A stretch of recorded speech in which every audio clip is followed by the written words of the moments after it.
Hello everyone. So guys, grammar का जो series है वो कंटिन्यू कर रहा हूँ। नीतू सिंह जी की किताब है from plinth to Paramount.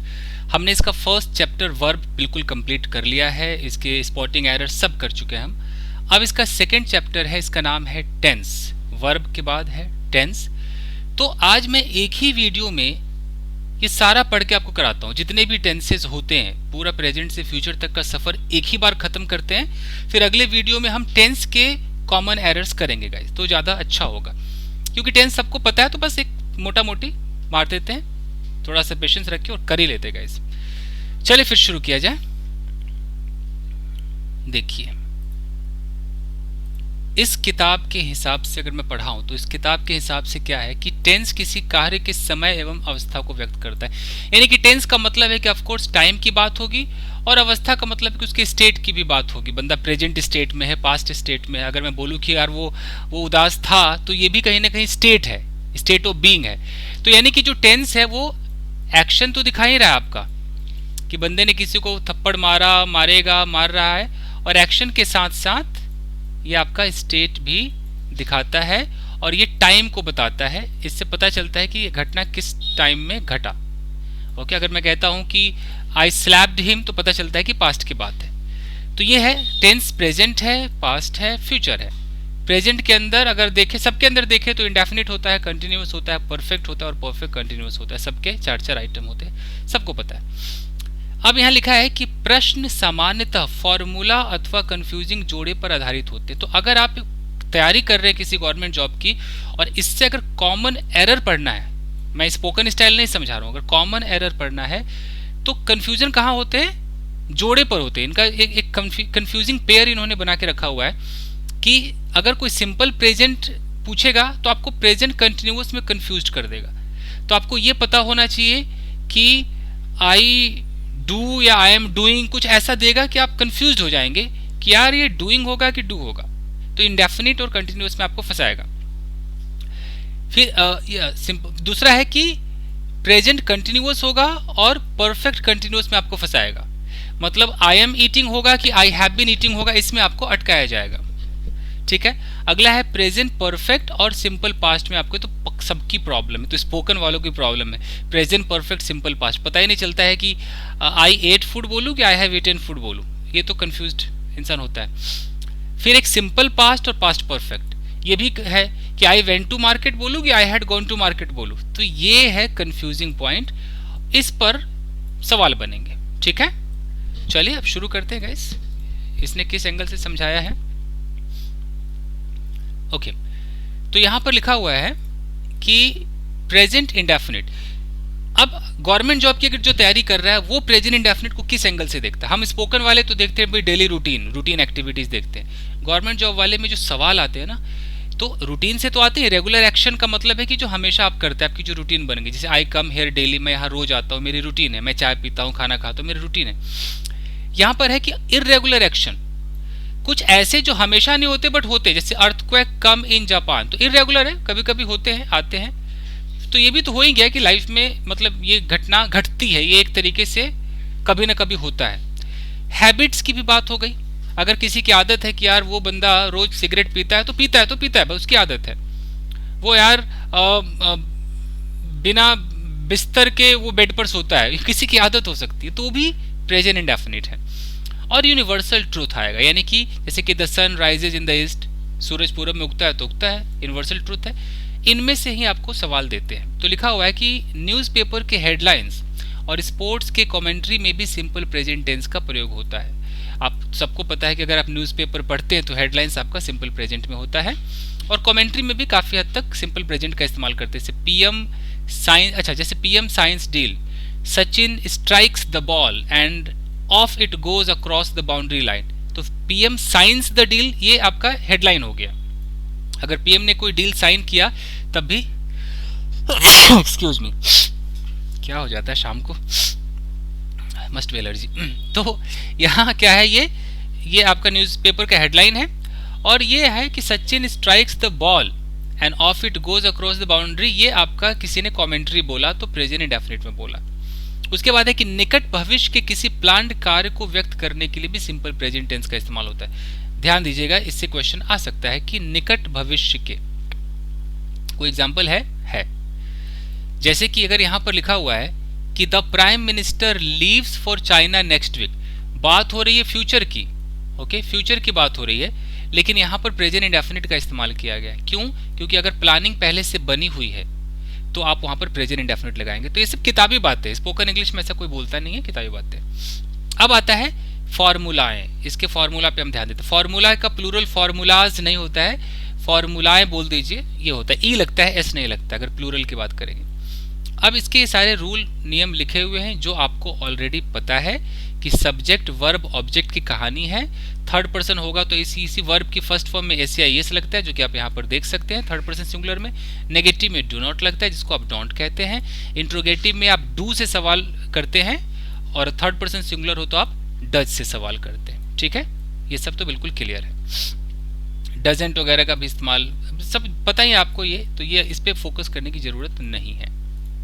Okay, जिनको नहीं पता है भैया वो फोकस करें, मैं बस बता रहा हूं कि इस किताब में लिखा क्या है, क्या ऐसा है जो ये किताब बताना चाह रही है। Correct the following sentences. अभी किताब बता रही है कि यहां लिखा हुआ है कि what he knows about you, तो अगर हम ऐसे सवाल करेंगे तो ऑफकोर्स ये गलत है।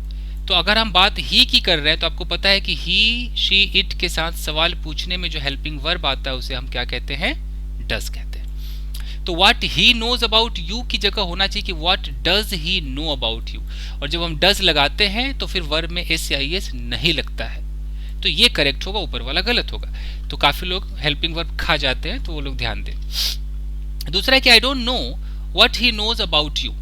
अब यहां पर what he knows about you है, ये करेक्ट है, लेकिन यहां पर what he knows about you गलत है। ये ऐसा क्यों है, ये मैं थोड़ा आपको समझा देता हूं, लिख करके समझा देता हूं ताकि आपके समझ में आ जाए। जैसे ये तो अभी प्रेजेंट इंडेफिनिट में हम अटके हुए हैं, ये पूरा कंप्लीट होगा, पढ़ पढ़ के आपको बस कंप्लीट करा दूंगा। देखिए कैसे होता क्या है, अगर मैं कहता हूं कि व्हाट, एक minute, what he knows about क्या था, अबाउट देख लेते हैं, अबाउट यू था, अबाउट हर था, एक minute, what he knows about you था। तो what he knows about you अगर हम इस तरीके से करके क्वेश्चन पूछते हैं तो ये गलत माना जाता है, ये गलत है, ये है रॉन्ग। क्यों गलत है भाई, कारण क्या है, क्योंकि अगर आप किसी से सवाल करेंगे, इंट्रोगेटिव क्वेश्चन करेंगे जिसकी शुरुआत WH से होगी, तो भैया आपको हेल्पिंग वर्ब लगाना होगा, तो इसमें लगेगा what does he know about you, ये करेक्ट सेंटेंस है आपका। लेकिन अगर आप इससे पहले अगर ऐसे लगा दे कि आई नो, इससे पहले आप लगा दे I don't know, you know, I don't know, इससे पहले आप लगा दे टेल मी, ओके, आप लगा दे कि डोंट टेल मी, आप लगा they do you have any idea, do you have any idea. इस तरह से अगर आप कुछ लगाए और तब अगर WH लगाए तो फिर आपको हेल्पिंग वर्ब ये लगाने की जरूरत नहीं है। जैसे कि आई नो व्हाट, अब मैं डज नहीं लगाऊंगा, सीधा बोलूंगा what he knows about you, I know what he knows about you. अगर मैं इसमें लगा दूं आई डोंट नो तो मैं व्हाट लगाऊंगा, उसके बाद मैं डू डज नहीं लगाऊंगा, I don't know what he knows about you. इसके लिए आपको नाउन क्लॉज वगैरह पढ़ना पड़ेगा। होता क्या है, आप यूं समझ लीजिए कि इस व्हाट से पहले अगर कितना एक सेंटेंस आ गया नहीं कि आई डोंट नो, मैं नहीं जानता हूं, आई हमारा सब्जेक्ट है, ओके, डोंट तो आपका पता ही है हेल्पिंग वर्ब में नॉट लगा हुआ है, नो हमारा वर्ब है, तो सब्जेक्ट हो गया, वर्ब हो गया। अब हमें नो के बाद ऑब्जेक्ट चाहिए कि आई डोंट नो व्हाट, तो आई डोंट नो इतनी बड़ी चीज, ये ऑब्जेक्ट का काम कर रहा है जो कि एक नाउन क्लॉज है।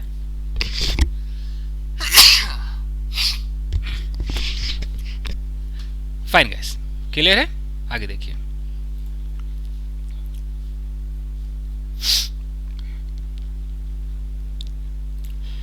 यहां पर लिखा हुआ है कि the appeal of the victims to transfer the cases related to rights to some other states do not affect the merit of the case.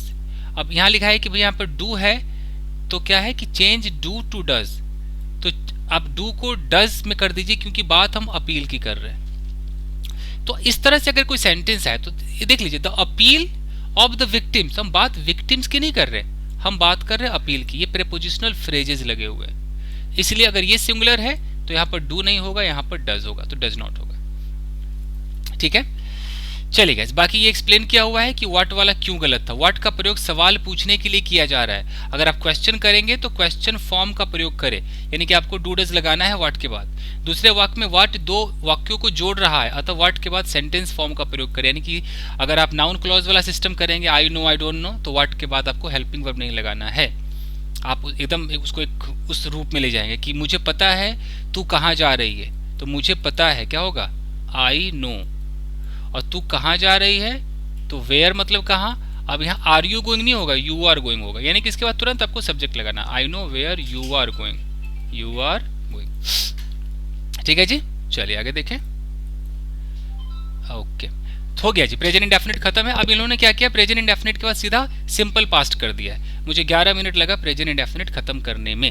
Okay, एक और चीज यहाँ पर लिखा हुआ है, पढ़ लेते हैं क्या कह रहा है कि एक वाक्य में वर्ब उस सब्जेक्ट के अनुसार होना चाहिए जो वाक्य का main verb, of course main subject हो। अगर सब्जेक्ट ही है तो वर्ब उसके अनुसार हो, ही है तो ही गोज हो जाएगा।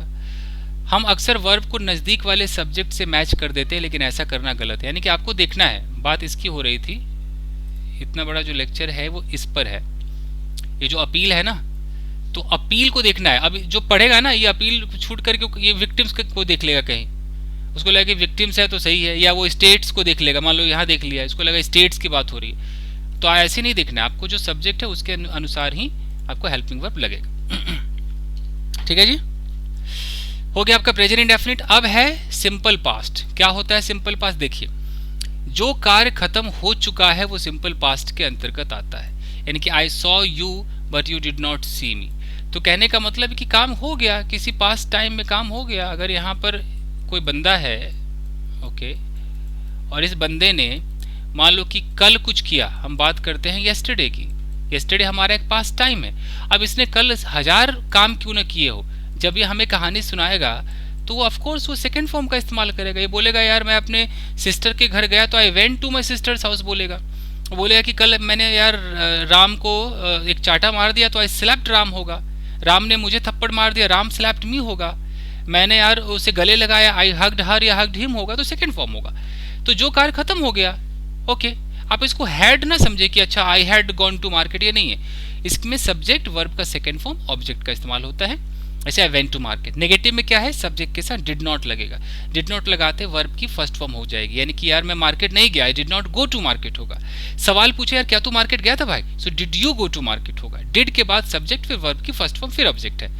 और अगर क्या तू मार्केट नहीं गया था तो did you not go to market होगा, नहीं तो स्पोकन इंग्लिश में है didn't you go to market. ये पूरा का पूरा इसका स्ट्रक्चर क्लियर है। ओके, क्लियर है तो आगे बढ़े। यही अगर मैं स्पोकन इंग्लिश में कराता तो मैं इतनी तेज नहीं भागता। स्पोकन इंग्लिश में अगर मैं एक डिड कराता तो एक हफ्ते वो डिड ही रहता। ये फर्क होता है स्पोकन में और रिटन में। स्पोकन में आपको बोलने की प्रैक्टिस करनी है, यहाँ तो आपने पढ़ लिया, कॉमन एरर सॉल्व कर लिया, आप जीत गए। चलिए देखिए, अगर वाक्य की शुरुआत इट इज इट्स टाइम, इतना बड़ा इंपॉर्टेंट है इसको भैया एकदम देख लीजिए। अगर वाक्य की शुरुआत it's time, it is high time से हो और उसके बाद सब्जेक्ट का प्रयोग हो, तो सब्जेक्ट के बाद वर्ब के सेकेंड फॉर्म का प्रयोग होगा।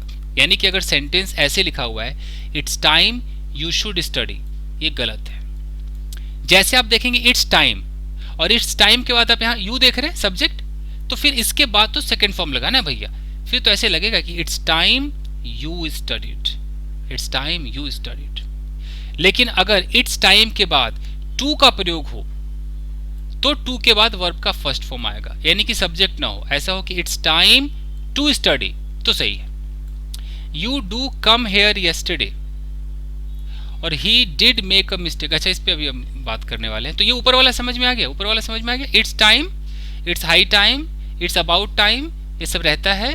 उसके बाद वर्ब की कौन सी फॉर्म लगेगी, सेकंड फॉर्म। इससे तो क्वेश्चन मुझे लगता है कि पूछ ही लेते होंगे, क्योंकि इसमें हमारे स्पोकन वाले बच्चे तो जी फेल है, इसमें वो नहीं कर पाएंगे, मतलब ही नहीं बनता। और ये हम लोग बोलते भी नहीं, स्पोकन इंग्लिश में कहाँ चलता है। अगर मैं कहता हूँ कि इट्स टाइम, इट्स टाइम, और हमें बोलना है कि इट्स टाइम, और मैं बोल दूं यू, एक सब्जेक्ट लगा दूं, तो मेरी मजबूरी है कि मुझे सेकंड फॉर्म लगाना है। It's time you completed this work, completed this work, मतलब इससे ही पता चलता है कि टाइम निकल सा गया, तुम्हें यार ये कंप्लीट कर लेना चाहिए था, ये वाली फीलिंग आती है, it's time you completed this work. लेकिन अगर आप ऐसे बोल रहे हो कि इट्स टाइम, और आपने यू नहीं बोला, सब्जेक्ट नहीं बोला, आपने टू लगा दिया, इट्स टाइम टू, तब आप फर्स्ट फॉर्म लगाओगे, it's time to complete this work, यानी कि ये भैया कंप्लीट करने का समय है। ओके, अगर आप सब्जेक्ट को भी दिखाना चाहते हो तो आप ऐसे बोल दो कि इट्स टाइम, इट्स ऐसे कर दो, एक minute, it's time for you to complete कर दो, it's time for you to complete this work. ठीक है जी, ये था जी लेक्चर आपका। आगे देखते हैं फटाफट, 15 मिनट में, 15 मिनट हो चुके हैं, अब बस फटाफट हमें इसको कंप्लीट करना है, इतना भी तेज नहीं भागना है कि समझ ही ना आए, देख लीजिए। ठीक है, तो ये लॉजिक आई थिंक समझ में आ गया होगा। अब यहाँ ये जो दो चीजें हैं इसको ध्यान से देखिए, कॉमन एरर ऐसे पूछा जाएगा, अभी हम करेंगे, कल करेंगे। यहाँ पर लिखा है कि you do come hair every day, यानी कि तुम यहाँ रोज आते हो, लेकिन यहाँ पर डू क्यों लग गया? अगर मैं you come here every day बोलूँ तभी तो सही है, तुम आते हो, लेकिन यू डू कम हेयर का मतलब भैया तू आता तो है, आता तो तू है, एम्फेसाइज कर रहा है। ही डिड मेक अ मिस्टेक, अगर ये मैं डिड ना लगाऊं तो फिर मुझे क्या करना पड़ेगा, ही मेड करना पड़ेगा, यहाँ V2 करना पड़ेगा, ही मेड अ मिस्टेक। अगर मैं डिड लगाऊंगा तो फिर फर्स्ट फॉर्म करना पड़ेगा, तो इसका मतलब क्या बनेगा? क्या ये प्रेजेंट हो गया? ना जी ना, प्रेजेंट नहीं है ये, इसका मतलब अभी भी पास्ट है। ही डिड मेक अ मिस्टेक, अबे मिस्टेक की है भाई, मिस्टेक की है, देख एम्फेसाइज कर रहे हैं, यार मिस्टेक की तो है, कितनी बार कहूं, तो ही डिड मेक अ मिस्टेक। पढ़िए इसको, सामान्यतः एक वाक्य में डू, डज एवं डिड का प्रयोग हेल्पिंग वर्ब के रूप में पॉजिटिव वाक्य में नहीं होता है, ऑफ कोर्स नहीं होता है। अगर राम मार्केट जाता है तो राम गोज टू मार्केट होगा, आप राम डज गोज तो नहीं करते हैं कभी भी। तो अगर मेन वर्ब पर जोर देना हो तो डू, डज, डिड का प्रयोग मेन वर्ब के पहले आप करते हैं, उसके बाद भैया आप फिर गोज फोज नहीं कर पाएंगे, आपको वर्ब की फर्स्ट फॉर्म लगानी पड़ेगी। अगर आपने बोल दिया कि राम गोज टू मार्केट और आपको बोलना है कि राम डज, तो फिर गो होगा, गोज नहीं हो सकता। अगर वाक्य में भूतकाल के समय का उल्लेख हो तो पास्ट टेंस का प्रयोग होता है। एक minute, I have come yesterday, अच्छा ये अभी आगे करेंगे, पहले इसको देखते हैं। आपको थोड़ा समझा दूं फटाफट, चलेगा। फिर मुझे लगता है कि 1 घंटे की वीडियो ना बन जाए, देख लेना गाइस, कुछ सीखना है तो करना तो पड़ेगा। मतलब ये सारा खेल डू, डज और डिड का है, इस पे लोग कंफ्यूज कर देते हैं। जैसे कि अगर किसी ने ऐसा दिया हो कि I love her, I love हर, भाई मैं उससे प्यार करता हूँ, ठीक है करता हूँ तो करता हूँ, लेकिन मैं बोलूँ I do love her, do love her, love हर, इस मतलब पॉजिटिव सेंटेंस में तो भैया आप सब्जेक्ट के बाद डू डज नहीं लगा सकते ना, हेल्पिंग वर्ब नहीं लगा सकते। लेकिन अगर आप लगा रहे हो तो सोचो कि अंग्रेजों ने क्या सोच के लगाया होगा, क्योंकि लगा रहा है बंदा तो खूब जोर कर रहा है, खूब जोर दे रहा है, अबे करता तो हूँ प्यार भाई, अब क्या करके बताऊं, करता हूँ, आई डू लव हर, उससे प्यार करता हूँ। और सारा खेल डू डज डिड का है, इस आर एम में मत जाना। तो यहाँ तो ठीक है, लेकिन मैं बोले यार वो मुझसे प्यार करती तो है भाई, तो आपने शी बोला, शी के बाद डज बोला, फिर डज के बाद आप लव से नहीं कर सकते, लव पे रहना होगा कि शी डज लव मी, यार अबे शी डज लव मी। किसी ने बोला अबे प्यार करती क्या तुझसे, डज शी लव यू, करती है ना, शी डज, यहाँ भी रुक सकते हैं, या शी डज लव मी, बे करती है, बे पक्का करती है, इस तरीके से। नहीं तो इंसान नॉर्मली क्या बोलता है, शी लव्स मी ऐसे बोलता है। लेकिन अगर वो कहता है कि शी डज लव मी, यानी कि भैया कुछ ज्यादा फोर्स हो रहा है, एम्फेसाइज हो रहा है। उसी तरीके से पास्ट है, मैं मार्केट गया तो आई वेंट टू मार्केट, आप वेंट बोलते हैं 100% आपको सेकंड फॉर्म बोलना है, आप जोर दे रहे हो गया तो था, तो आपने डिड लगाया, अब डिड के बाद भैया वेंट नहीं कर पाएंगे, तो I did go to market, तो आपको सेंटेंस एरर हो सकता है ऐसे मिल जाए, यहाँ लिखा हो कि आई डिड और यहाँ लिखा हो रोट अ लेटर यस्टरडे, तो आपको समझ जाना है कि भैया अगर डिड लगा है तो इधर रोट नहीं हो सकता, इधर तो भैया राइट होगा, तो राइट लगाना आपको। क्लियर है? उसी तरीके से पोजीशन में अगर ले लेते कि मेरे पास एक कार है तो आप कहते हैं आई हैव अ कार, अबे है तो सही कार मेरे पास, I do have a car, do have a car, है भाई है, पक्का है मेरे पास कार, ऐसे होता है। मैं बोलूँ कि शी हैज अ मोबाइल, उसके पास मोबाइल है, अबे है बे है, शी डज हैव, जैसे आप डज लगाएंगे ये जो हैज है भैया वो हैव हो जाएगा, तो she does have a mobile, है उसके पास।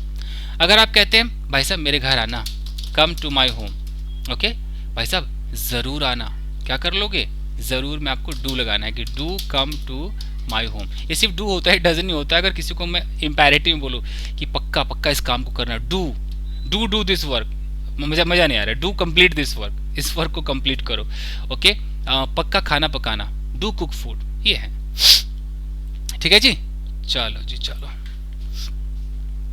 अभी क्या कह रहा है कि I have come yesterday, I came yesterday. हाँ, ये तो सबको पता है कि आप येस्टरडे में हैव नहीं लगा सकते, सिंपल है। आप येस्टरडे में हैव नहीं लगा सकते। क्या होना चाहिए, आई केम येस्टरडे होगा। ओके, चलिए हो गया। अभी फ्यूचर की तरफ जा रहा है, देखिए एक मिनट। फ्यूचर, फ्यूचर में लिखा है कि जो कार्य भविष्य में होगा वो सिंपल फ्यूचर टेंस के अंतर्गत आता है।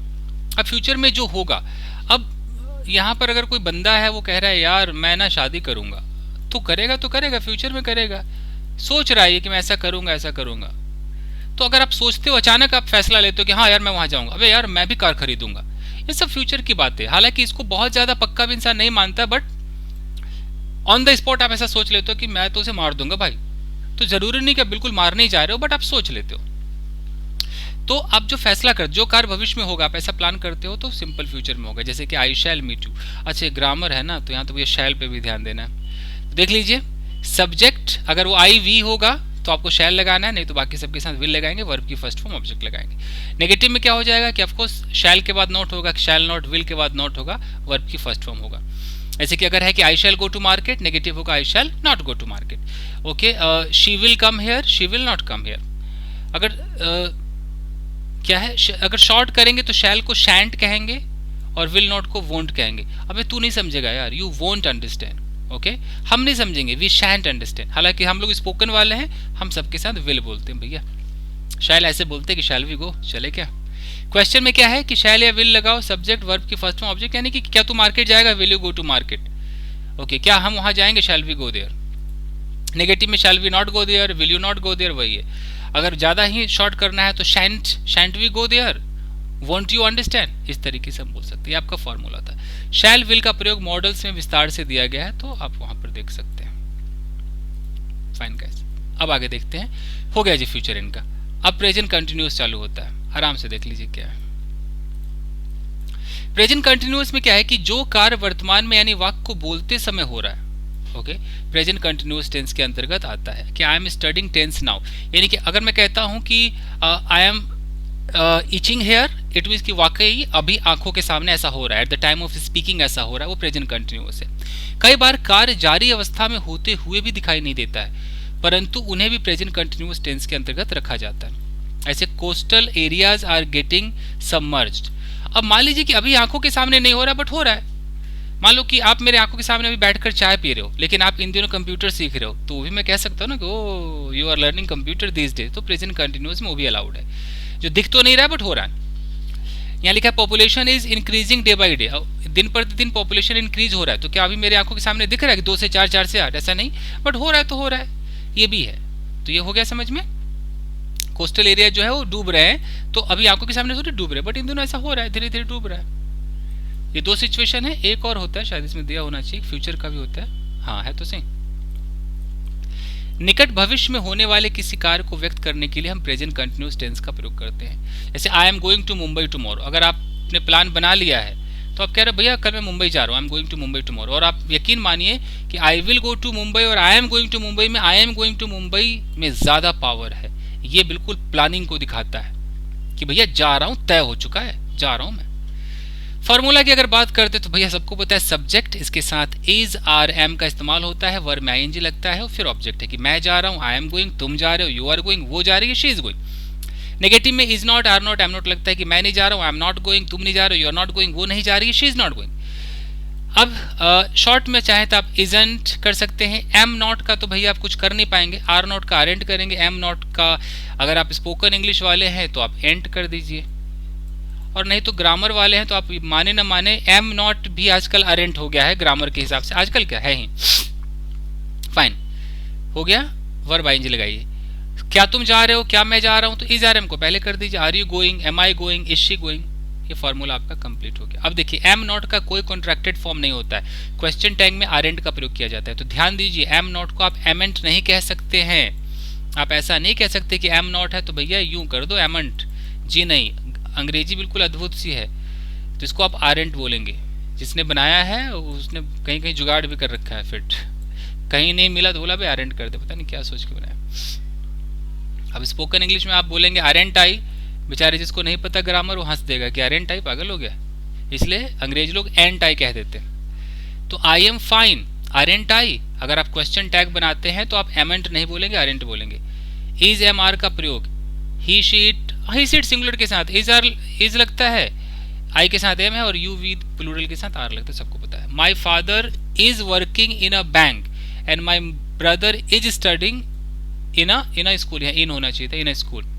ये क्या है भैया, my father is working in a bank and my brother is studying, और ये गलत है। तो my father okay works in a bank and my brother studies, ओहो कितनी बड़ी बात यहाँ बोली गई गाइस। यही कंफ्यूजन पैदा करता है, देख लीजिए। आपको तय करना है कि बंदा जो कह रहा है उस सिचुएशन के अनुसार प्रेजेंट इंडेफिनिट के लिए है या प्रेजेंट कंटिन्यूस के लिए है। इसने कंटिन्यूस में लिख दिया कि मेरे पापा ना बैंक में काम कर रहे हैं और भाई ना स्कूल में पढ़ रहा है, तो वो रहा सोच के लिख दिया। बट इन चीजों को हम सिर्फ इंडेफिनिट में बोलेंगे क्योंकि रूटीन है। जब वाक्य रूटीन हो तो प्रेजेंट कंटिन्यूस का प्रयोग ना करें। तो गलती आपको ऐसा देगा, जानबूझ के रूटीन को लिख देगा, वो कंटिन्यूस में लिख देगा कि I am taking chapati daily, या कुछ ऐसा लिख देगा इन माई ब्रेकफास्ट। तो आपको समझना है कि अच्छा बंदा रोज लेता है तो रूटीन है, तो आई टेक होगा, आई एम टेकिंग नहीं होगा। तो सिंपल प्रेजेंट में आप इसका इस्तेमाल करें। अगर कार्य ऐसा हो जो कुछ अवधि के लिए ही रूटीन एक्शन रहे तो प्रेजेंट कंटिन्यूअस टेंस का प्रयोग कर सकते हैं। जैसे कि I am preparing for competitive exams nowadays, वही नाउअडेज दिस डेज अगर करना है तो आप प्रेजेंट कंटिन्यूअस लगाएं। इन दिनों मैं कंप्यूटर सीख रहा हूं तो I am learning computer this days. हो गया। अब आते हैं पास्ट कंटिन्यूअस पे। ओके, आपका आधा घंटा तो ऑलमोस्ट हो ही गया है। पास्ट कंटिन्यूअस, शाम को मुझे स्नीजिंग क्यों होती है?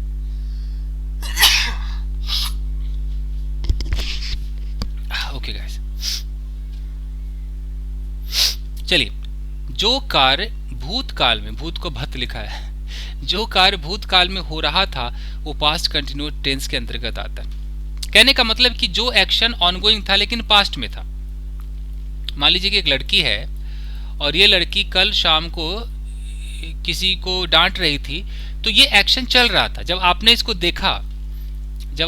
देखा कल, तो कल आपने देखा तो कुछ हो चल रहा था, इसके डांटने की एक्टिविटी चल रही थी। तो कोई काम अगर पास्ट में मोशन में था वो पास्ट कंटिन्यूअस है, simple. I was waiting for you, मतलब मेरा इंतजार करने का प्रोसेस चल रहा था। तो इसमें क्या होता है कि अगर सिंगुलर है, आई है या ही शी इट है, तो आप वॉज लगाते हैं। यू वी दे प्लूरल के साथ वर लगाते हो। वर में आईएनजी लगाते हैं कि मैं जा रहा था तो आई वॉज गोइंग, तुम जा रहे थे यू वर गोइंग, और वो जा रही थी तो शी वॉज गोइंग। नेगेटिव में वही नॉट लग जाएगा कि मैं नहीं जा रहा था, आई वॉज नॉट गोइंग, तुम नहीं जा रहे थे, यू वर नॉट गोइंग, वो नहीं जा रही थी, शी वॉज नॉट गोइंग। सवाल में क्या होगा, या इसको शॉर्ट करेंगे वाज नॉट को तो वाजंट, वर नॉट को वरेंट हो जाएगा कि I wasn't going, you weren't talking to me, she wasn't coming. Question में वाज वर पहले आते, भाई क्या तू सो रहा था, वर यू स्लीपिंग, क्या वो सो रही थी, वॉज शी स्लीपिंग, क्या मैं तुझे गाली दे रहा था, वॉज आई अब्यूजिंग यू। इस तरीके से इंट्रोगेटिव नेगेटिव में नॉट लगा दो कि क्या तू नहीं सो रहा था, तो were you not sleeping. Advance थोड़ा सा स्पोकन में ले आओगे तो वरेंट यू स्लीपिंग, क्या मैं तुझे पढ़ा नहीं रहा था, was I not teaching you. थोड़ा सा स्पोकन टाइप में वॉजंट आई टीचिंग यू। ये इसका फॉर्मूला है, ठीक है जी। चलिए आगे देखते हैं।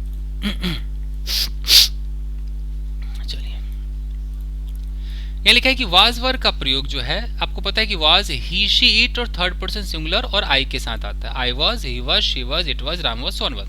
वर जो है यू विद ए प्लूरल, और इन सब के साथ जितने प्लूरल है सबके साथ आता है। This boys were, Ram and Sohan were, plural है। काल्पनिक वाक्यों में सभी सब्जेक्ट के साथ वर का प्रयोग होता है, चाहे वर का प्रयोग हेल्पिंग वर्ब के रूप में हो या मेन वर्ब के रूप में हो। ओके, अगर वो कल्पना हो कि अगर मैं चोर होता, डाकू होता, वो सब वर है। देख लीजिए यहाँ पर दिया होगा कि I wish I were a bird, तो यहाँ पर आप वॉज नहीं लगा सकते कि आई के साथ तो वॉज लगता है। ये टोटल आपका कल्पना है, आप चिड़िया है ही नहीं और आप कह रहे हैं कि यार काश में चिड़िया होता, अभी होता। तो आप अगर हैं तो एम बोलेंगे, नहीं है कल्पना कर रहे तो वर बोलेंगे। He pretended as if he were sleeping. उसने ऐसे बहाना बनाया जैसे वो सो रहा हो। तो सो रहा हो मतलब कि वाकई नहीं सो रहा था, तो हम वर लगाएंगे क्योंकि बहाना बना रहा था ऐसा। अगर वाकई सो रहा था तो ही वॉज स्लीपिंग होगा। चलिए अगला है आपका फ्यूचर कंटिन्यूअस। खत्म करते हैं गाइस। फ्यूचर कंटिन्यूअस सिचुएशन क्या है इसका? इसका है कि जो भी कार्य भविष्य में हो रहा होगा वो फ्यूचर कंटिन्यूअस टेंस के अंतर्गत आएगा। हो रहा होगा कहने का मतलब ये है कि मान लो कि यहाँ पर एक लड़की है, ओके, ये एक लड़की है, ये लड़की अभी प्रेजेंट टाइम में खड़ी है, ये आपका प्रेजेंट टाइम है। और प्रेजेंट टाइम में ये लड़की किसी से कह रही है, मान लो यहाँ पर एक लड़का है और ये लड़का कह रहा है कि कल ना मैं शाम को 6 बजे ना तुमसे मिलने आऊंगा तुम्हारे घर। ये लड़की कह रही मत आना, 6 बजे मत आना। क्यों? 6 बजे ना मैं पढ़ रही होंगी। अब मान लो ये प्रेजेंट टाइम है और ये इसका फ्यूचर, ये कल की बात है जो अभी फ्यूचर आया नहीं, कल जो आएगा। इस फ्यूचर में शाम को 6 बजे ये लड़की एक एक्शन को परफॉर्म कर रही होगी, यानी कि कुछ एक्शन कंटिन्यूटी में होगा, चल रहा होगा। वो क्या चल रहा होगा? इसके पढ़ने का काम चल रहा होगा। तो कल जो ये शाम को पढ़ रही होगी उसकी भविष्यवाणी अभी कर रही है। भी कल शाम को मत आइयो, मैं तो पढ़ रही होंगी। पढ़ूंगी नहीं, पढ़ूंगी तो आई विल, ग्रामर के हिसाब से आई शैल, लेकिन पढ़ रही होंगी तो फिर भैया आपको शैल भी और विल भी की दुनिया में जाना होगा। यही है प्रेजेंट फ्यूचर कंटिन्यूअस।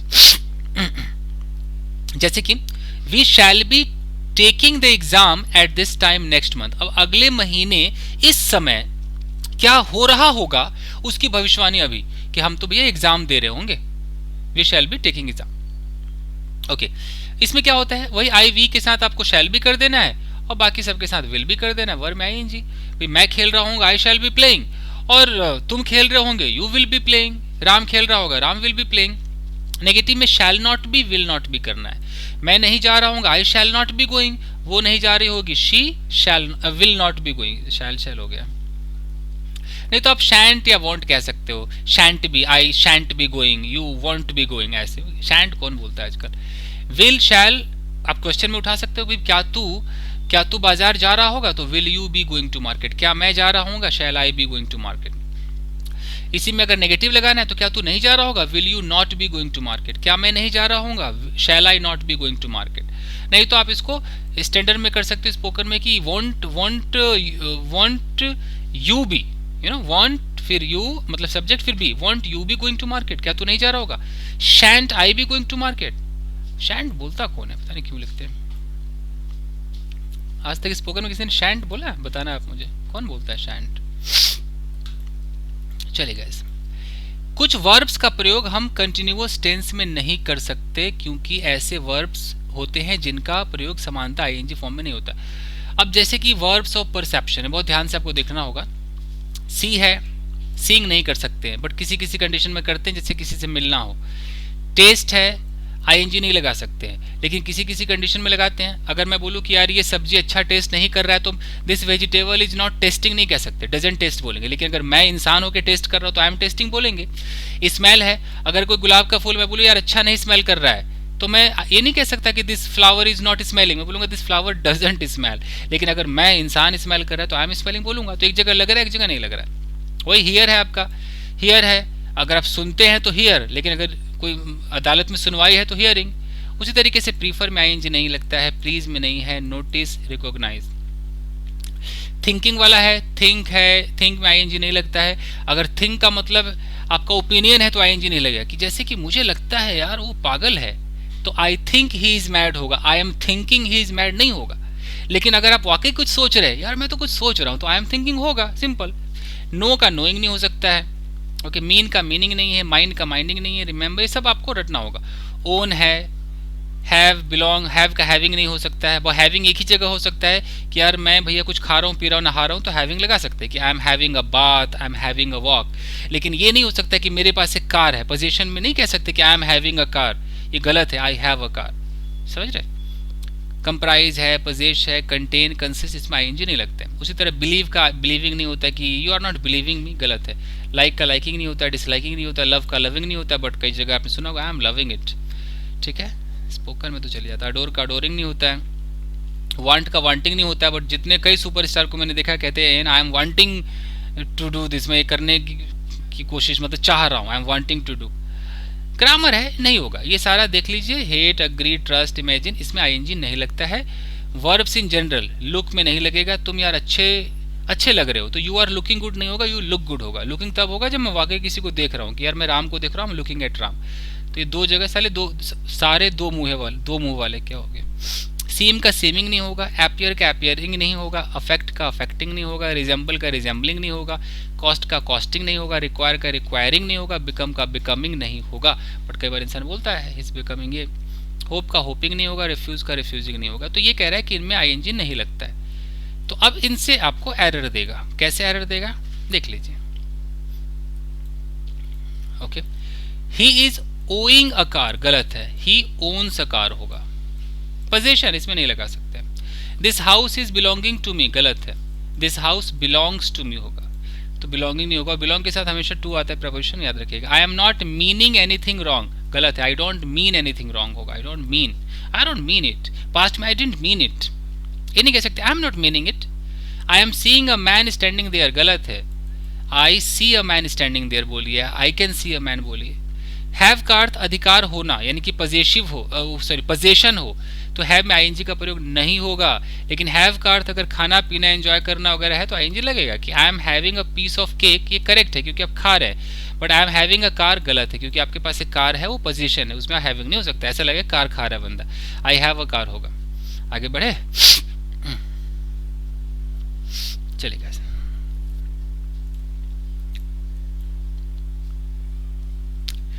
थिंक, वही सब बातें हैं, जैसे कि थिंक है, रिमेंबर है, फील, लुक और एपियर, जिनका प्रयोग समान वाक्यों में आईएनजी में नहीं होना चाहिए। अगर भावनाओं को दर्शाने के लिए करते हैं तो इनका प्रयोग आईएनजी में किया जा सकता है। जैसे कि I am thinking you are right, ये गलत है, क्योंकि आप अपना ओपिनियन रखते हैं, तो आप बोलेंगे I think you are right, मुझे लगता है वो सही है, I think she is right, ऐसे बोलेंगे। आई एम थिंकिंग नहीं हो सकता, लेकिन I think you are right होगा। But I am thinking of you, मैं तुम्हारे बारे में सोच रहा हूँ, I am thinking to do something, तो यहाँ थिंकिंग होगा। It was appearing as if they were going to kill us, कि ऐसा लग रहा था, तो अपियरिंग हो ही नहीं सकता है, इट अपियर्ड होगा, it appeared as if they were going to kill us.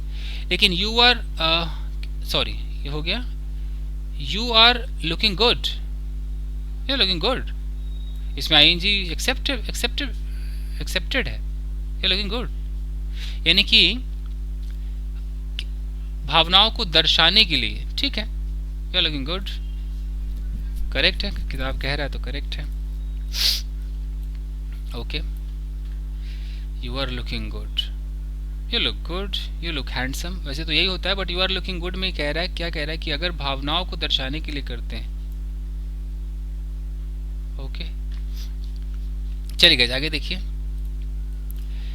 Gerund एवं प्रेजेंट पार्टिसिपल, इस पे इसको थोड़ा फोकस कर लीजिएगा, यू आर लुकिंग गुड, और भी किताब से मैच करा के एक बार देख लीजिएगा, ठीक है, क्योंकि इसका नियम है, लुक का नियम यह है कि अगर कोई बंदा अच्छा दिख रहा है, बुरा दिख रहा है, तो इसमें आईएनजी नहीं लगाते हैं।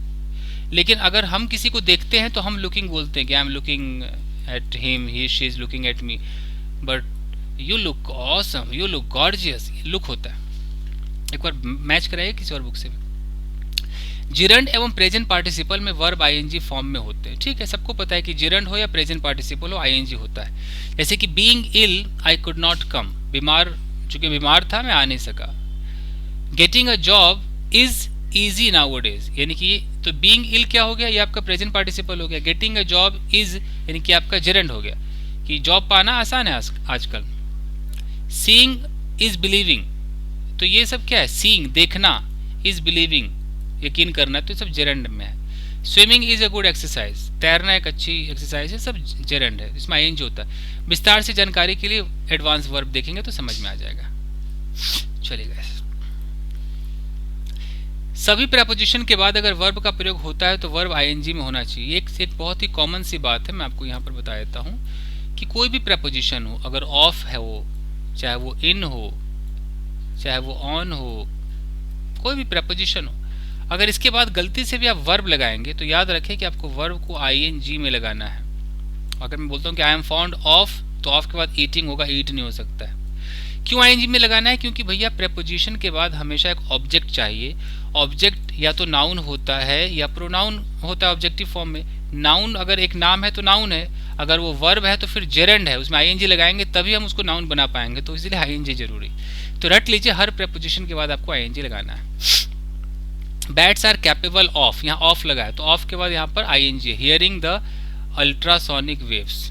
और यहाँ आप सोचें कि यहाँ हियर में आईएनजी हियरिंग क्यों है, तो अब प्रेपोजिशन के बाद जो आप आईएनजी लगाते हैं वो एक्चुअली नाउन बन जाता है, तो नाउन के रूप में आईएनजी आप कहीं भी लगा सकते हैं, कोई दिक्कत नहीं। मेन वर्ब के रूप में आईएनजी में कंडीशन अप्लाई होता है।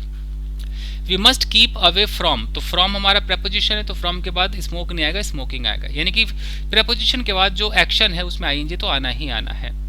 खत्म। अब आता है आपका प्रेजेंट परफेक्ट।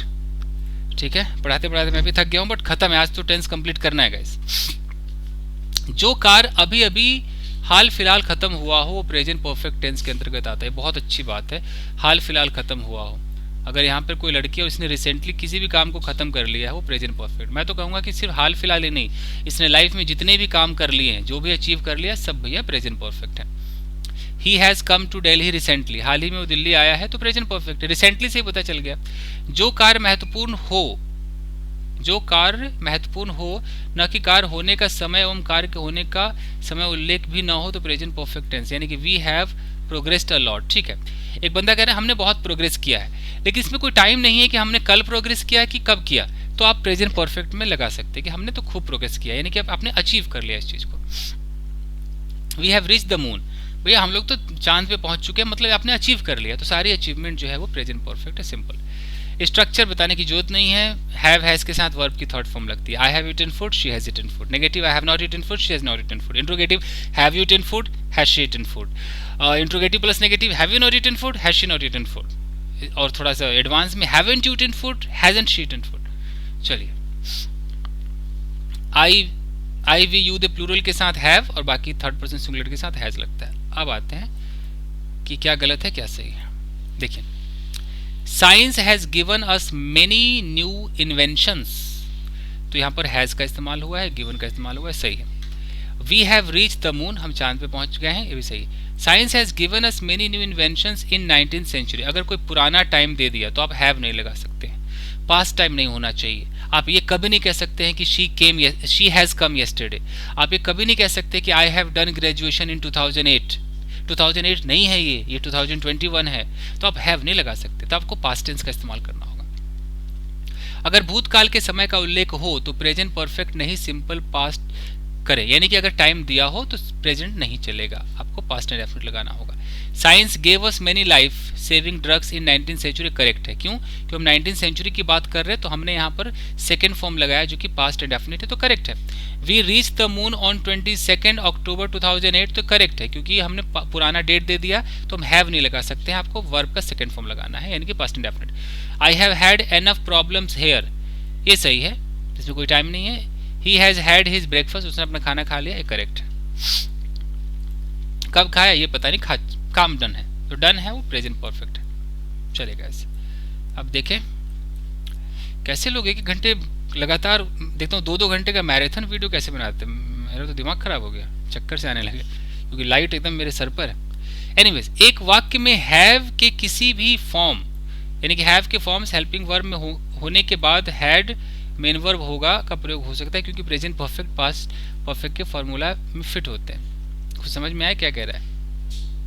मतलब इसके बारे में कह रहा है कि हैज के साथ हैड क्यों आया, तो ये आपका मेन वर्ब है, ये हेल्पिंग वर्ब है, तो सबको पता है आजकल। आई हैव ईटन फूड की जगह आप आई हैड हैड फूड कह सकते हैं, आई हैव हैड फूड कह सकते हैं कि मैं खाना खा चुका हूँ, आई have had food, I have had a bath. सामान्यतः रिसेंटली ऑलरेडी इन वर्डों को रट लीजिए, रिसेंटली ऑलरेडी येट या सो फार का प्रयोग प्रेजेंट टेंस में होता है, येट का प्रयोग प्रेजेंट टेंस के नेगेटिव में होता है, जैसे कि he has not reached home yet, वो अब तक घर नहीं पहुंचा, तो येट आपको नेगेटिव में लगाना है। अब तक मैंने यार खाना नहीं खाया, I have not had food yet, या I have not taken my food yet.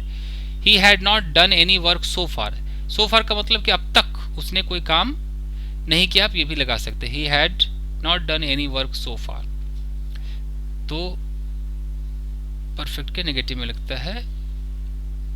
Okay, आप सोफार का इस्तेमाल इसमें भी कर सकते हैं कि how much money have you collected so far, सवाल भी पूछ सकते हैं, येट में नहीं पूछ सकते, येट आपका सिर्फ नेगेटिव के लिए।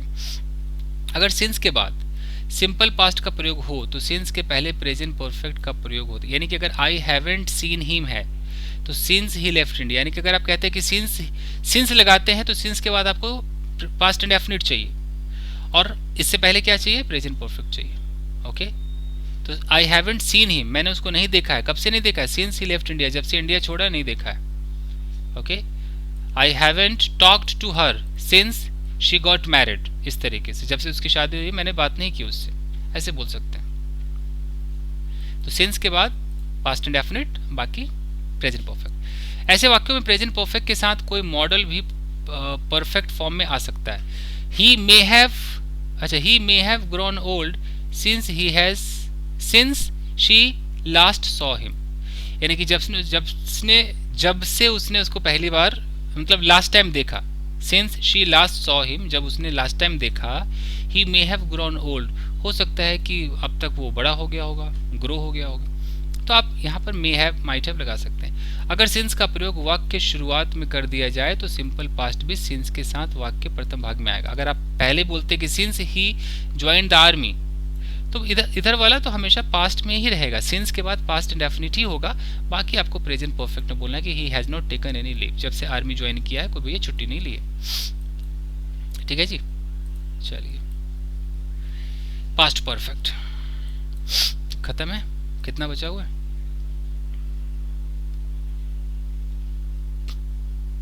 लंबा सफर है, बस खत्म ही है, कर लेंगे, कमान हिम्मत रखिए, हो जाएगा। बेशक आप इस वीडियो को 3 दिन में देखें थोड़ा थोड़ा करके, बट मैं एक वीडियो में उसको ख़त्म करना चाह रहा हूँ। क्या था, पास्ट परफेक्ट था, ये था।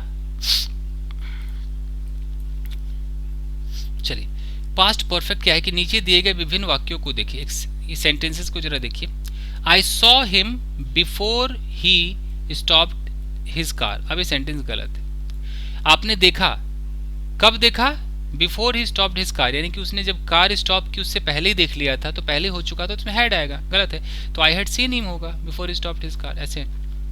Before he understood anything the robber fled, यानी कि इससे पहले कि कुछ समझ पाता रॉबर भाग चुका था, तो रॉबर पहले ही भाग गया था, तो before he understood anything the robber had fled, पहले ही भाग गया था, तो आपको हैड लगाना।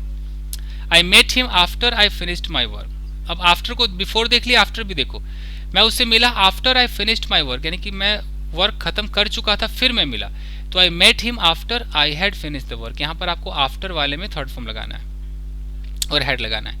Bye the time I reach the theatre the show started, अगर ये गलत है, अगर बाय द टाइम आ जाए तो bye the time I reach the theatre the show had started, यानी कि जब आप पहुंचे शो पहले ही स्टार्ट हो चुका था भैया, तो आपको हैड लगाना है, सिंपल।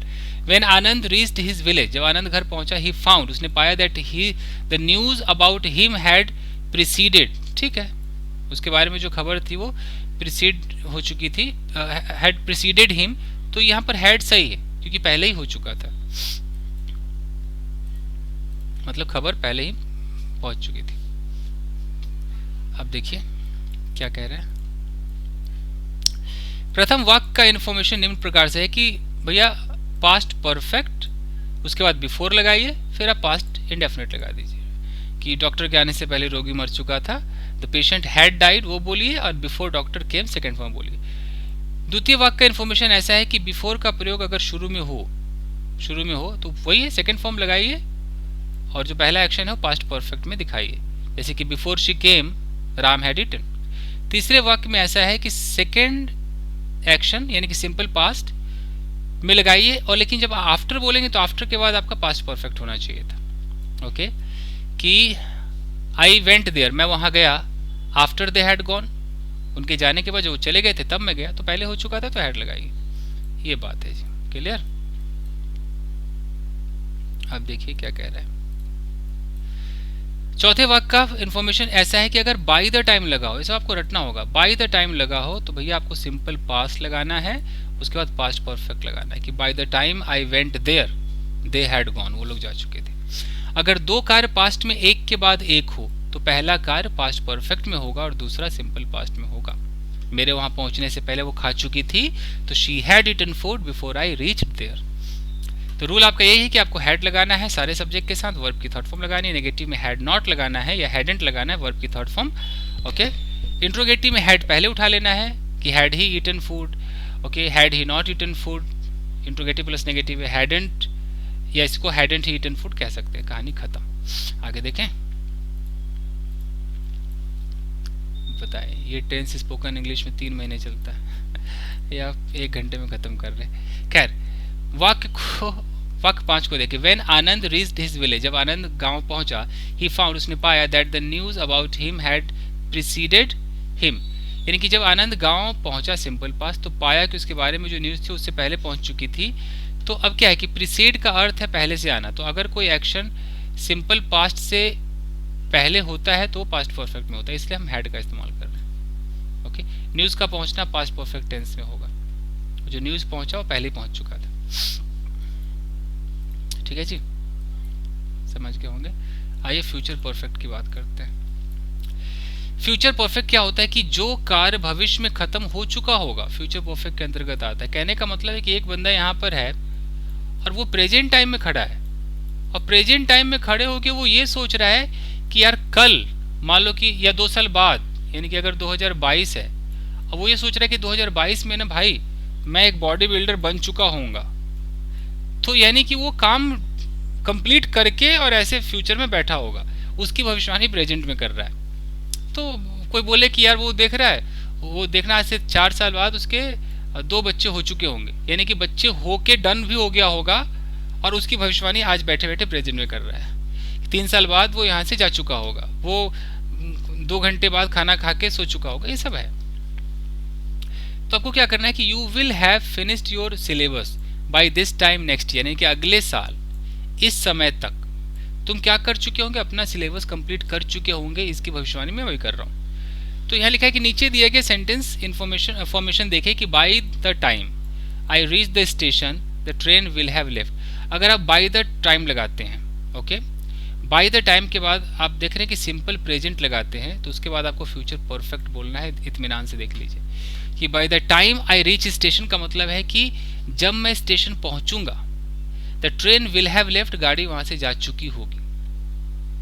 अगर आप कहते हो कि जब मैं स्टेशन पहुंचा गाड़ी जा चुकी थी, तो आप पास्ट में कहते हो कि by the time I reached the station the train had left.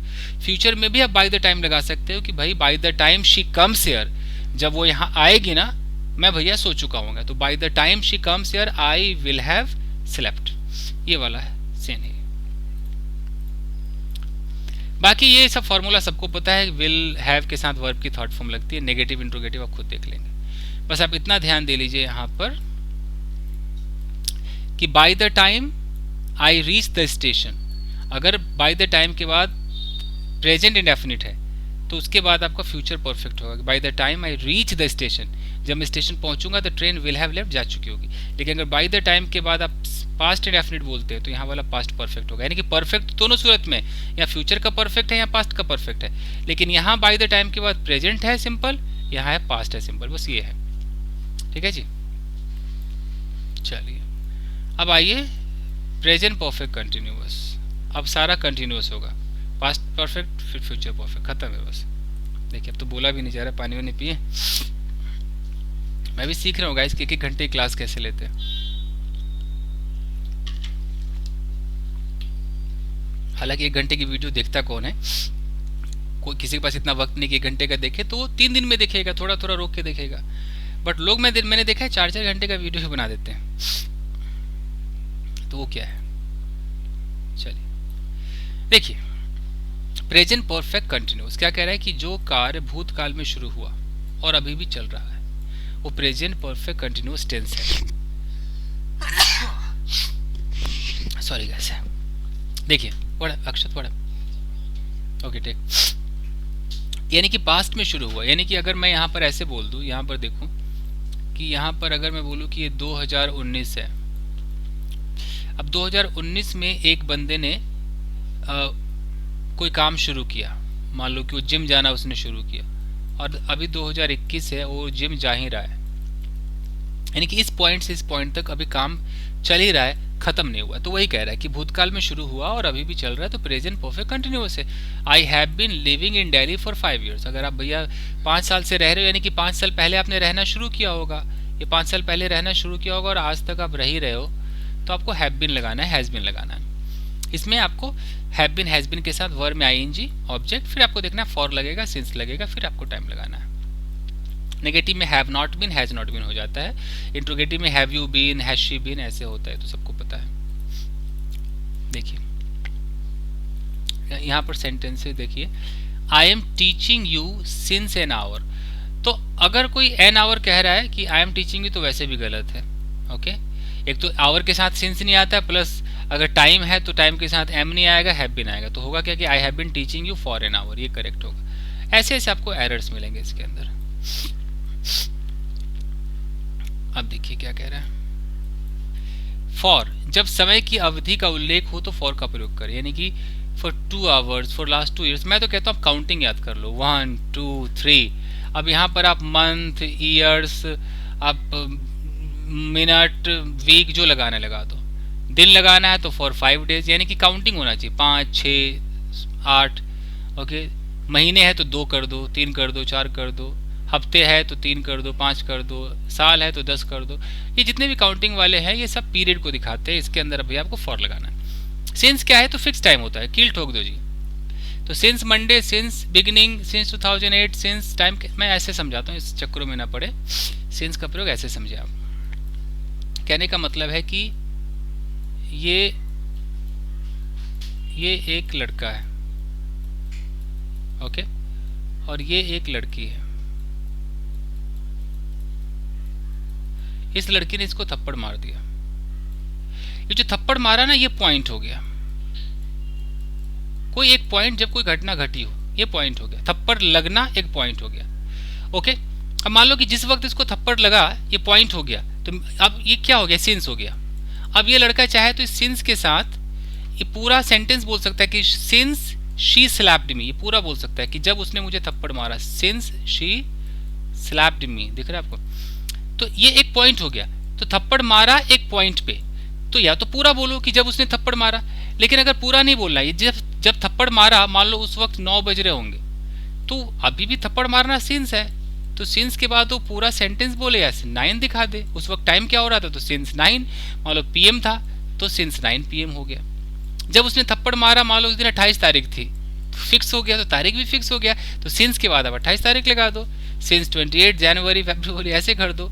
जब उसने थप्पड़ मारा वो सन 2019 था, तो सिंस लगा दो, सिंस 2019। तो ये पॉइंट को दिखाता है कि एक पॉइंट, किसी का एक्सीडेंट हो गया। मान लो यहाँ पर एक ट्रक है, मैं आपको ऐसे समझा रहा हूँ, और यहाँ पर एक कार है। इस ट्रक ने इस कार को हिट कर दिया। ओके, अब हिट कर दिया तो भैया पॉइंट बन गया। कोई घटना घटी वो पॉइंट हो गया, फिक्स, पीरियड नहीं है। अब इस पॉइंट से तो पूरा बोलो, सिंस तो आपको लगाना ही लगाना हर सूरत में। तो आप बोलो कि since the truck bumped into the car, या तो पूरा बोलो। पूरा नहीं बोलना है, तो जब ये घटना घटी, मान लो वो संडे था, तो हम सिंस संडे बोलेंगे। जब ये घटना घटी उस वक्त मान लो 2 बज रहे थे, तो मैं सिंस 2 o'clock बोलूंगा। जब ये घटना घटी मान लो 2021 था, तो मैं सिंस 2021 बोलूंगा। यही है जी मुद्दा, इससे ज्यादा क्या बताऊं। हो गया, बाकी रटने वाली बातें, लॉजिक समझ लो, कहानी खत्म है। अब ऐसे समझाने को इसने भी समझाया है कि कैलेंडर, घड़ी, दिन, पहर, जीवन की अवस्थाओं में सिंस लगता है। एक लॉजिक मैंने आपको बता दिया। ओके, सिंपल, क्लॉक फ्लॉक सब सिंस है, चलेगा ऐसे। पास्ट परफेक्ट कंटिन्यूस क्या कहता है, देख लेते हैं। ये कहता है कि जो कार्य भूतकाल में शुरू हुआ, चला और भूतकाल में खत्म हो गया, तो पास्ट परफेक्ट कंटिन्यूस टेंस के अंतर्गत आता है। यानी कि I had been waiting for you since morning. कहने का मतलब यह है कि पास्ट में अगर एक लड़का है, ओके, तो ये लड़का मान लो पास्ट के अंदर ये खाना खा रहा था, तो मान लो कि इसने 8 बजे खाना शुरू किया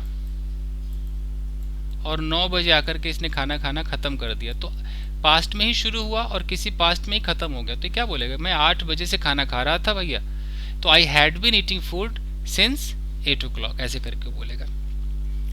मैं सुबह से इंतजार कर रहा था, यानी कि सुबह उसने इंतजार करना शुरू किया, 2-4 घंटे किया होगा, फिर इंतजार खत्म हो गई, तो क्या बोलेगा, कहानी खत्म हो जानी चाहिए। अब तक कर रहा है तो प्रेजेंट परफेक्ट है, हैव बीन हैज बीन है। इंतजार खत्म हो गया तो बोलेगा, अबे यार I had been waiting for you, भाई इंतजार कर रहा था मैं तेरा, सिंस मॉर्निंग, सुबह से कर रहा था, तब जाके तो आया। ऐसे ठीक है। क्या यूज होता है, हैड बीन के साथ वर्ब में आईएनजी, ऑब्जेक्ट वही फॉर सिंस है। यानी कि अगर बोलना है कि तू 2 घंटे से मुझे गालियां दे रहा था, भूल गया तू, you had been abusing me for 2 hours, have you forgotten that. Negative में है वही हैड नॉट बीन, इंट्रोगेटिव में had you been, had she been, बस यही सब है। इंट्रोगेटिव नेगेटिव में हैडंट ही बीन या हैड यू नॉट बीन लगा सकते हैं। चलिए अब है future perfect continuous. Future perfect continuous ये तो नाम मात्र का होता है, फिर भी देख लीजिए इसका इस्तेमाल क्या है। एक मिनट। फ्यूचर परफेक्ट कंटिन्यूअस में कह रहा है कि जो कार्य भविष्य के किसी समय तक जारी रहेगा वो फ्यूचर परफेक्ट कंटिन्यूअस। आप समझ नहीं पाएंगे इसको, ऐसे समझाता हूं मैं। मान लीजिए एक लड़की है, ये एक लड़की है और ये लड़की अभी प्रेजेंट टाइम में खड़ी है, this is her present time. अब ये फ्यूचर के बारे में बात कर रही है, ये कह रही कि जैसे कि वो कह रही कि ये 2021 है ना, तो 2021 के दिसंबर में पता है क्या होगा, दिसंबर में मुझे यहाँ पर रहते हुए 5 साल हो जाएंगे। तो फ्यूचर परफेक्ट कंटिन्यूअस से बोलेगी कि I shall have been living here in Delhi for 5 years। कब, by the end of this year, यानी कि जब इस साल का अंत होगा। बाई का मतलब तक, इस साल के अंत तक मैं दिल्ली में कितने सालों से रह रही होंगी, 5 सालों से रह रही होंगी, यानी कि इस साल के अंत तक इतने साल मुझे रहते हो जाएंगे। इसीलिए लोग स्पोकन इंग्लिश में इसका इस्तेमाल नहीं करते कि कौन ऐसे बोलेगा। मतलब कोई बोल दे कि अच्छा अभी अगले महीने की 6 तारीख तक मुझे पढ़ाते हुए 3 महीने हो जाएंगे, तो बंदा क्या बोलेगा कि I will have been, yes written English में I shall have been teaching for मान लो 3 months बाई द जो भी मंथ मैंने बोला ऐसे। He will have been playing from 2 o'clock, मुझे बोलना 2 बजे से खेल रहा होगा। तो 2 कंडीशन है, या तो आप उसमें ये लगा दो कि अगले महीने के इतने तारीख तक मैं इतने साल से कर रहा हूँ, नहीं तो ऐसे बोल दो यार कल मैं सुबह से भैया अपने कमरे को सजा रहा हूँगा, तो आप बोलो कि आई शैल हैव बीन या I will have been decorating my room सुबह से फ्रॉम टुमारो मॉर्निंग। लोग पूछेंगे कि आप इसके लिए सेंस क्यों नहीं लगा रहे। एक्चुअली फ्यूचर के अंदर सेंस नहीं लगता है, सेंस की जगह फ्रॉम का इस्तेमाल होता है। काफ़ी लोग इसमें आज भी कंफ्यूज्ड हैं, कुछ किताबों में सेंस लिखा हुआ है लेकिन आपको सेंस नहीं लगाना है, अच्छे लेवल पे फ्रॉम का ही इस्तेमाल है। अब रूल की अगर आप बात करें तो इसका रूल ये है कि भैया इसमें आप शैल हैव बीन या विल हैव बीन के साथ आईएनजी लगाएंगे, वही आपका फॉर चलेगा या फ्रॉम चलेगा, सेंस नहीं चलेगा। देख लीजिए फ्रॉम चलेगा, सेंस नहीं चलेगा। जिन वर्ब का प्रयोग समानता आईएनजी में नहीं होता उनका कंटिन्यूअस परफेक्ट कंटिन्यूअस दोनों तरह के टेंस में नहीं हो सकता है। अच्छा, ना तो कंटिन्यूअस मतलब आईएनजी वाला नहीं बनेगा, यानी कि कह रहा है कि आई एम नोइंग यू कभी नहीं हो सकता, आई नो यू हो गए, तो आपको पता ही है आईएनजी नहीं लग सकता है चाहे कोई भी कंटिन्यूअस हो। तो यहाँ पर देख लीजिए, अगर वर्ब परफेक्ट कंटिन्यूअस में हो तो परफेक्ट टेंस में परिवर्तित कर दे। इसको थोड़ा ध्यान से देखिए, I have been knowing him for 5 years। अब आप ये बोल तो सकते नहीं क्योंकि आप नो में आईएनजी लगा नहीं सकते हैं, तो आप इसकी जगह आपको क्या बोलना होगा कि I have known him for 5 years। ये इतना महत्वपूर्ण है कि क्या बताऊं। आप कह रहे हैं कि मैं उसको 5 साल से जानता हूं, अब 5 साल से आप जान रहे हैं, ट्रांसलेट नहीं कर सकते। जानता हूं प्रेजेंट इंडेफिनिट जैसा साउंड करेगा, तो आप इसको प्रेजेंट परफेक्ट में बदल सकते, नियम है। फॉर सिंस का प्रयोग परफेक्ट कंटिन्यूअस दोनों में होता है, जैसे कि I have been living in Delhi for 5 years भी सही है और I had known him for 5 years भी सही है। यह हैव लगा दो। सिंस प्लस टाइम का प्रयोग होता है तो सिर्फ परफेक्ट या परफेक्ट कंटिन्यूअस टेंस में ही होना चाहिए, यानी कि आई एट नथिंग सिंस मॉर्निंग, इसलिए गलत है। आप पास्ट इंडेफिनिट में नहीं लगा सकते, आपको प्रेजेंट परफेक्ट या प्रेजेंट परफेक्ट कंटिन्यूअस चाहिए, तो आप बोल सकते हैं कि I have eaten nothing since morning.